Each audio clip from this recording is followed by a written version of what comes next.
Hello, and welcome back to the Daily Encounter. I am T. I'm not new here, one of Winell's sister friends, and today we're going to be going into John chapter 15. We are coming out of the Passion Translation, but before we get into it, let's pray. So, dear Heavenly Father, Lord, I come to you as humble as I know how. Lord, I'm asking that you touch someone's mind, touch someone's heart, touch someone's spirit, Father God. Reveal to them within this learning, within this reading, whatever it is that you will have for them to be revealed to them, Father God. Show them that they can go on, even if just for another day, Father God. Show them that their strength is coming from you, Father God. Lord, I'm asking that you give them the opportunity to be able to pour into somebody else, Father God. Give them the opportunity to be able to share your word, share your will, and share your way with someone else, Father God. In Jesus' mighty name I pray. Amen. Amen. Amen. Amen. So let's get into John chapter 15. I love, love, love going in the Bible. This is not the first time that you've heard me say that, not the first time that you've seen me, and I'm sure it won't be the last time. But I love going through the Bible. I absolutely love that that God gave Winnell this assignment because I love how even when I'm not on here, I'm still watching because I love how it's being broken down. I love how it's intentional. It's the spiritual gym and it's the intentionality of building up that spiritual muscle. I love it, love it, love it. So let's get into it. John chapter 15, again, the Passion Translation. Jesus, the living vine. That speaks alone. Jesus, the living vine.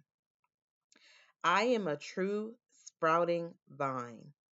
The farmer who tends the vine is my father. He cares for the branches connected to me by lifting and propping up the fruitless branches and pruning every fruitful branch to yield a great harvest. The words I have spoken over you have already cleansed you. Mm. So you must remain in life union with me, for I remain in life union with you. For as a branch severed from the vine will not bear fruit. So your life will be fruitless unless you live your life intimately joined to mine. I am the sprouting vine, and you're my branches. As you live in union with me as your source, fruitfulness will stream from within you. When you live, but when you live separated from me, you are powerless. If a person is separated from me, he is discarded, such as branches are gathered up and thrown into the fire to be burned. My God. But if you live in life union with me, and if my words live powerfully within you, then you can ask whatever you desire and it will be done. When your life, when your lives bear abundant fruit. When your lives bear abundant fruit, you demonstrate that you are mature, my mature disciples who glorify my Father. I love each of you with the same love the Father loves me. You must continually let my love nourish your hearts. If you keep my commands, you will live in my love, just as I have kept my Father's commands, for I continually live nourished and empowered by his love. Mm-mm-mm. My purpose for telling you these things is so that the joy that I experience will fill your hearts with overflowing gladness. So, this is my command: love each other deeply, as much as I have loved you.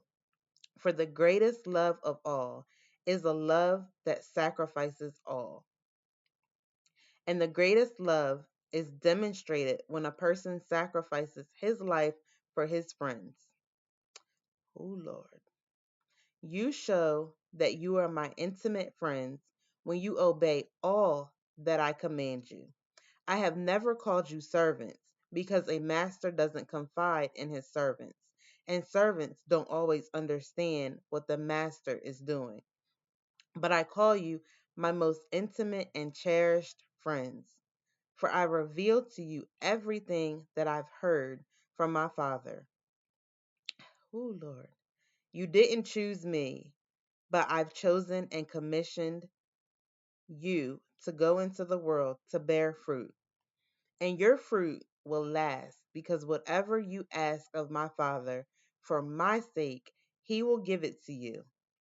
So this is my parting command: love one another deeply.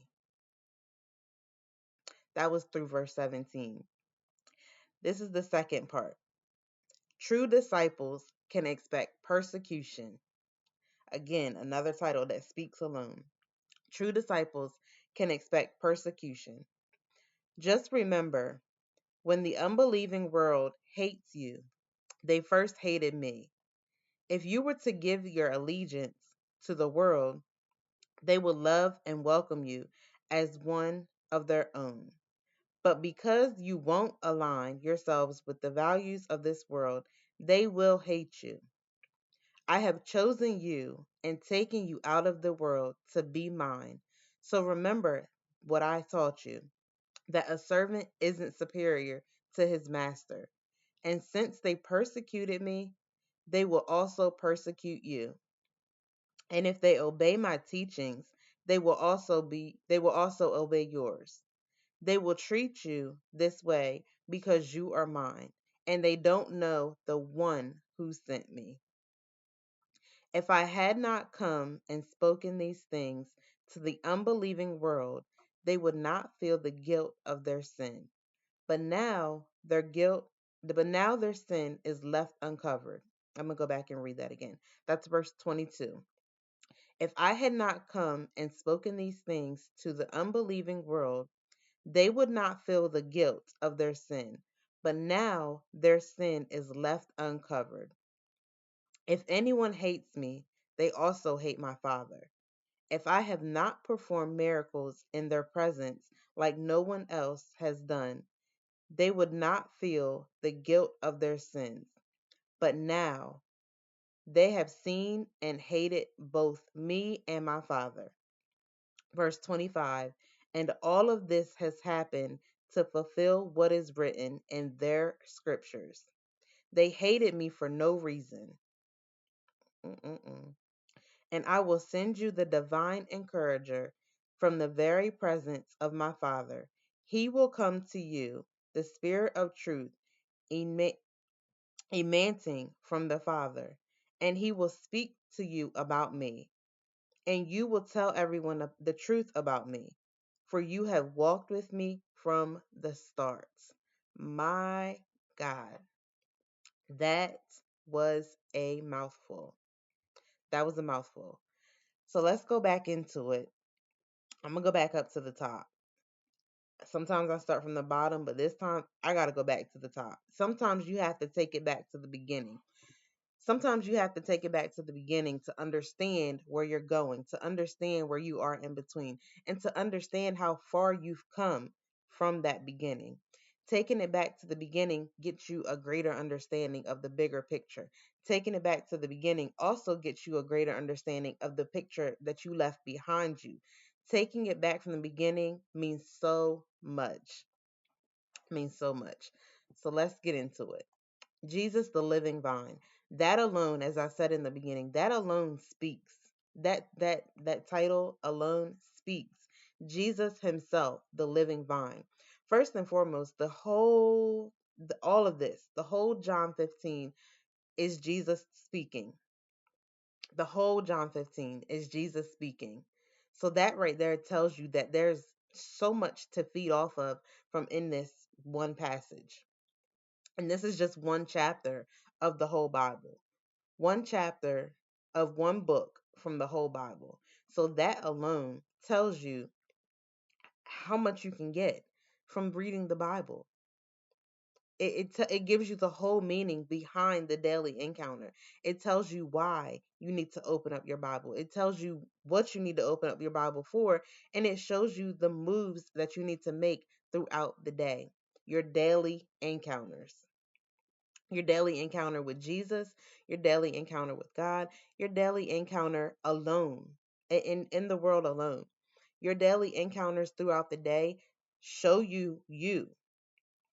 And by that, I mean, if you have so many friends that are, let's say there's 15 friends, and all 15 of them like you, and all 15 of them want to stick by you, and all 15 of them want to stand by you all the time, then you are not being true to who God called you to be. You're not being the true example of who Jesus set out for you to be, because he says it in here that if they hated him, they're going to hate you. And if you go along with the ways of the world, if you go along with the ways of each and every person, you're not living like he called you to live. You're called to live standing out. You're called to stand in authority that he's called you to stand in. So many of us look to the left, or so many of us look to the right, and we're too busy worried about everybody else's authority or authorization that God has given them, and we can't even focus on our own authorization. So if we can't focus on our own authorization, then how can we help somebody else live right according to the word, according to the will, according to his way? How can we do that? It's not possible. It's not possible. So, again, if there's 15 friends in a crowd, and all 15 of them, and that's not to say that you're not a likable person. That's not to say that you're not a sociable person. But if all 15 of them love every single thing about you, then that means that you're not being true to who God has called you to be. There's going to be somebody somewhere along the line that's not going to like you, that's not going to like something about you, that's not going to like something that you said.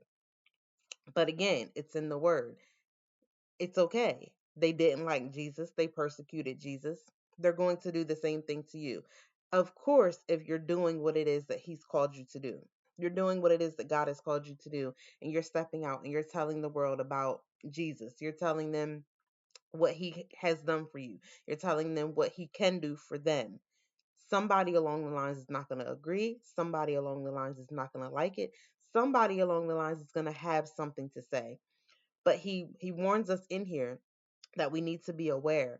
We need to be vigilant. We need to be discerning of who we are connecting our ties with, who we are connected with, because everybody is not for everybody. Ooh, that's a word. Everybody is not for everybody. So, Jesus, the living vine. I didn't even get past that yet. Jesus, the living vine. So it says Jesus, the living vine. So we know he's living. We know he's breathing. We know that he produces fruit. We know that he's an example. We know that he's the connection to God. We know all of that. But do we live like we know all of that? Do we move like we know all of that? Are we authorized? Are we walking in the authorization that he has provided us behind all of that? All it takes is that connection, that intimacy. He said multiple times in here, intimate, intimate, intimate, intimate. And I stress it a lot. You have to have a personal, intimate relationship with him. In order for your foundation to be Christ alone, in order for your foundation to be firm in Christ, in order for your foundation to in order for you to not allow someone to come in and just uproot you from your foundation, you need to have that daily encounter with him. You need to have that daily encounter of that one-on-one. You need to have, and now I'm starting to see more and more and more why God gave the daily encounter to Winell. I'm starting to see more and more and more why it's called the daily encounter, why he gave that title. I'm starting to see more and more and more of daily encounters. It's literally an encounter, not just with him, but it's an intimate encounter with you guys one on one. It's an intimate encounter with yourself as well. It's an intimate encounter for you to be able to look yourself in the mirror and say, God, help me see me. God, show me me. And when you look in that mirror, and when you have that intimate encounter with yourself, that daily encounter with yourself, you're able to check yourself a little bit better than what you were before. That's why I said in the beginning, sometimes you have to take it back to the beginning. Sometimes you have to take it back because you need to see where you came from in order to get ahead of where you're going. That's not to say look back like Lot's wife. That's not to say look back and turn into a pillar of assault. That's not what I'm saying at all. But I'm saying sometimes you need to take it back to the beginning so that you can see how far ahead you're going, so that you can see just how far you've come. You're not ever going to know or understand where he's taking you to the full extent, but you're going to have some idea. So looking back, you're going to see how much you left behind you, and you're going to say, I don't want to go back to that. You're going to see how much turmoil you went through. You're going to see how much trouble you went through. You're going to see how many problems you went to, how much tribulation you had. And you're going to look back and say, I don't want to go back to that. Take me forward. I don't want to go back to that. But in order to get forward, in order to get that understanding, in order to get that in your head, you need to stay connected to Jesus, the true vine himself, Jesus, the living vine himself. It, Verse number 2 says, He cares for the branches connected to me by lifting and propping the fruitless branch and pruning every fruitful branch to yield a greater harvest. So if you stay connected, you have no choice but to yield a greater harvest. It's up to you to stay connected. And I'm not even going to go any further than this because I feel like this is where he wants to leave it at. It's up to you to stay connected. It's up to you to remain founded. It's up to you. It's up to you. So that is all that I have for John chapter 15.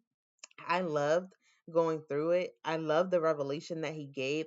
And I also love how he expresses that if you stay connected to the true vine himself, you are no doubt going to face persecution.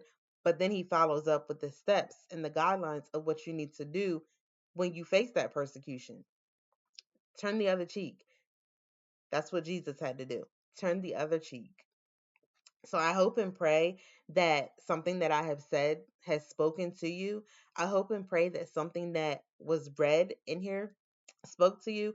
And I hope and pray that you are encouraged to stay connected to the true living vine. Stay connected to the true living vine.